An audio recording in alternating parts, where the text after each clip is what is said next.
Morning everybody, welcome back. Quick little midweek video here. Something I thought would be of interest to you guys is how we set up our carburetors on shadows when we do bobbers and choppers and stuff. You know, so open exhaust, open air box setup.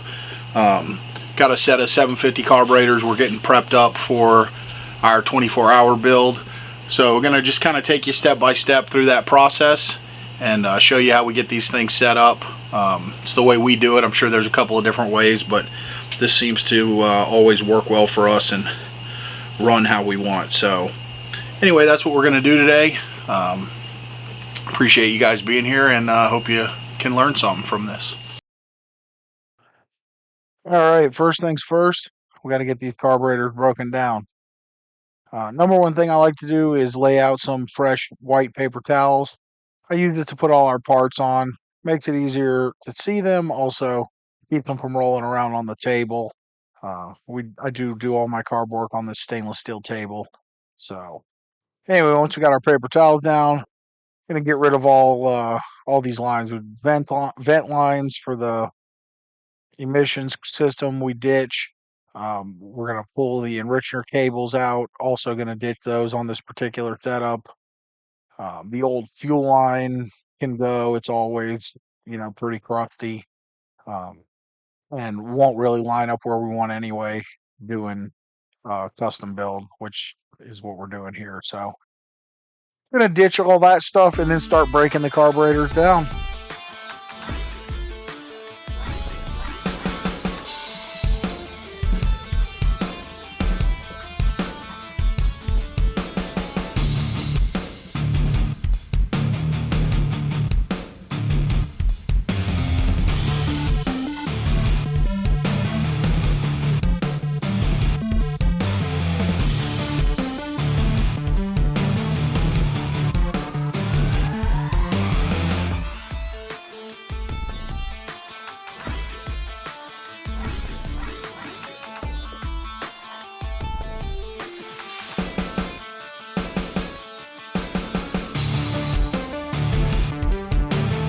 Once all the lines are gone, we start the actual carb breakdown. So starting out here, removing all the screws from the tops. If you're not super familiar, these shadows have a rubber CV diaphragm underneath there. So you'll see in a minute, we had a couple stuck screws. Use some needle nose vice grips to break those free. I don't worry about the screws on this deal because we're going to replace everything anyway. So um, lots of times these old carburetors, you got the Phillips head screws are kind of stripped out and damaged. So we do whatever we need to get those off. We got our top, our springs, pull our slides out. Now we're going to flip around to the bowl here. Again, just removing all your little parts. So screws on the bowls will get replaced with socket head stainless steel screws in the end. Removing the bowls.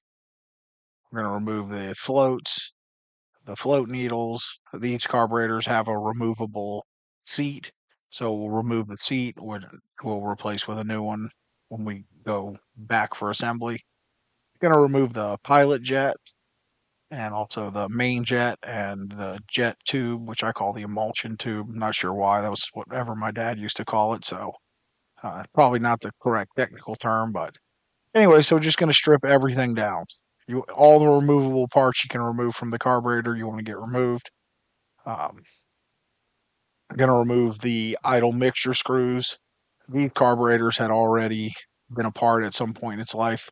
If you have a stock set of carburetors that have never been messed with, there will be a little aluminum cap over the mixture screw that you will need to drill out in order to gain access to the mixture screw. Once the mixture screw comes out, you'll have a spring. You'll also have a tiny little washer and an O-ring that you need to pick out of there in order to get everything removed. Once all that stuff is removed, we'll be ready to get these things into our ultrasonic for a real deep clean.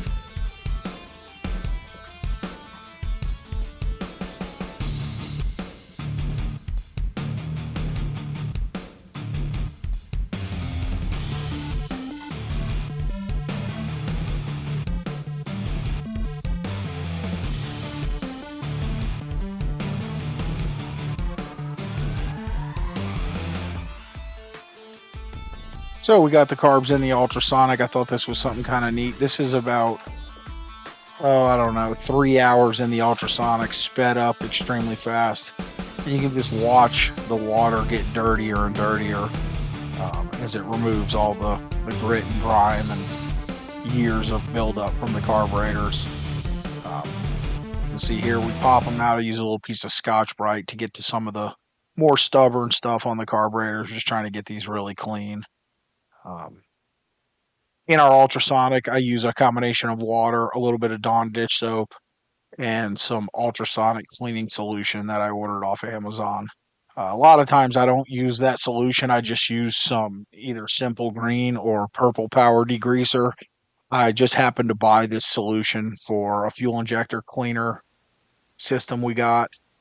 Um, so that's what I've been using. So once these things are all the way clean and have run in the ultrasonic for the time we determined to be necessary based on visual inspection, we're going to pull them out, and use compressed air to blow everything out, remove all the water and solution and all that stuff from all your air passages, your enricher passage, all your jet holes.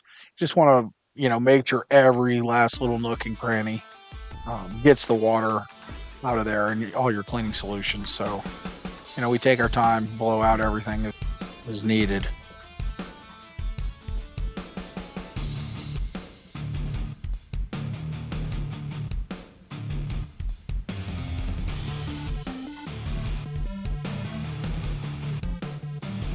So on this particular set of carburetors, I decided we're going to paint them black. I like to use low gloss engine paint. It's somewhat more impervious to fuel, and has the right finish that I like. So what I'm doing now is just temporarily throwing the slide tops and bowls on. Then we'll tape up the inlet and outlet spigots of the carburetors, just to keep paint from getting in there. Just a quick tape up. We're not doing anything crazy. The float bowls themselves will get painted using the old screws, couple screws in place to hold those on. The slide covers are not going to be used. We have some nice finned aluminum slide covers we're going to be using, so they're just on there to close up the opening on the carburetor, and um, I'm not worried about getting them painted. That's why I threw them back on there all rusty, and I'm not concerned about the final finish on those whatsoever. So if you're wondering why there's a rusty carb top about to get painted, you now have your answer.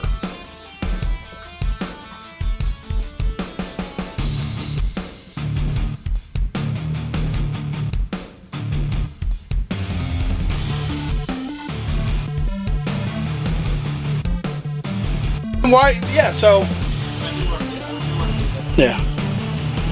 Number one rule of the shop. What is it? No four-wheelers.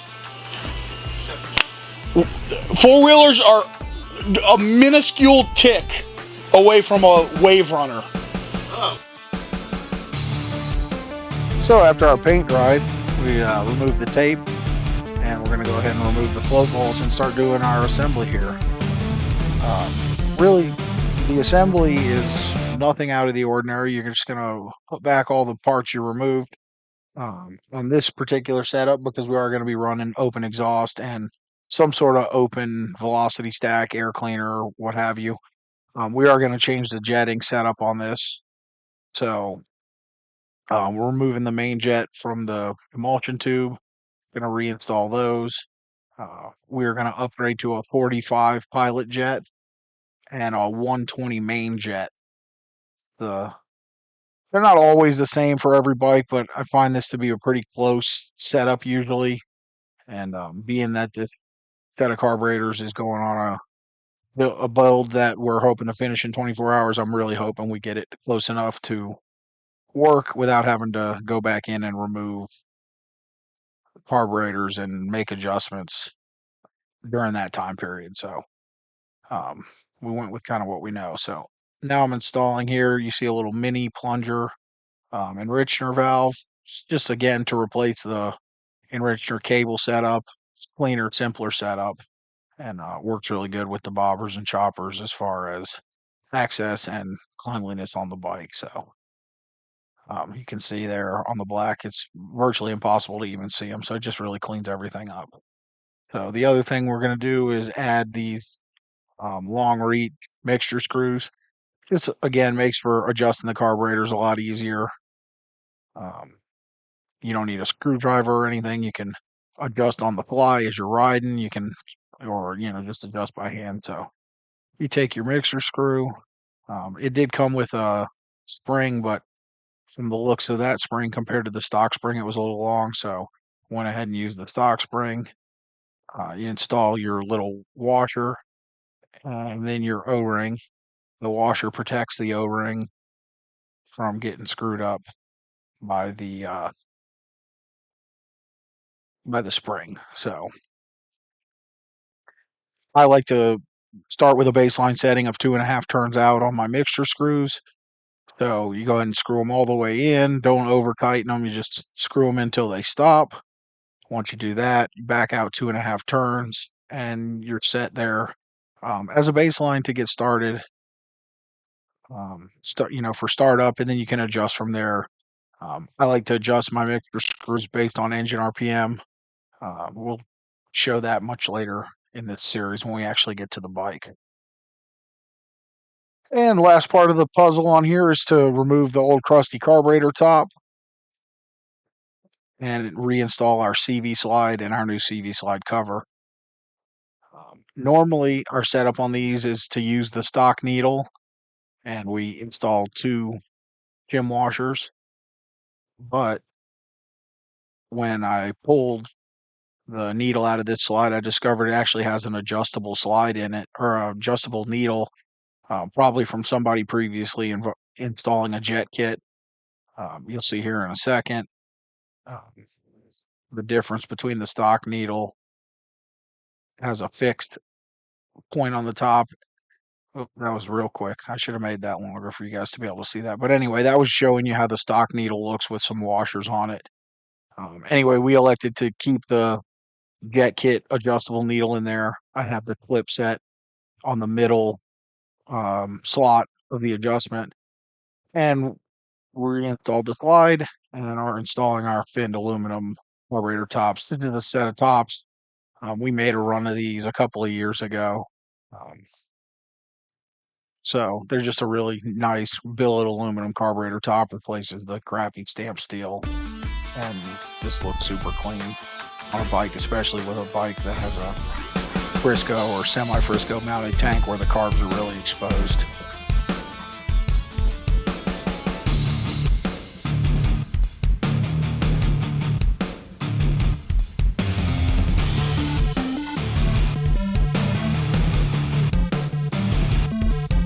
Here we're just repeating our process.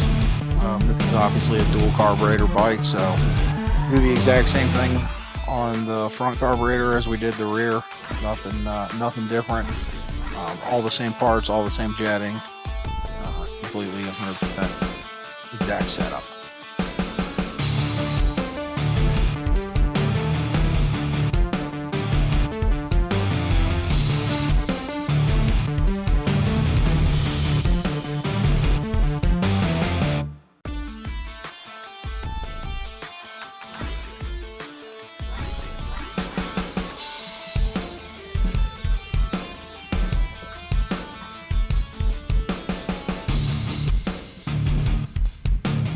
And here we have a shot of our carbs, nice, clean, finished up, ready to wait on the shelf until October for the build.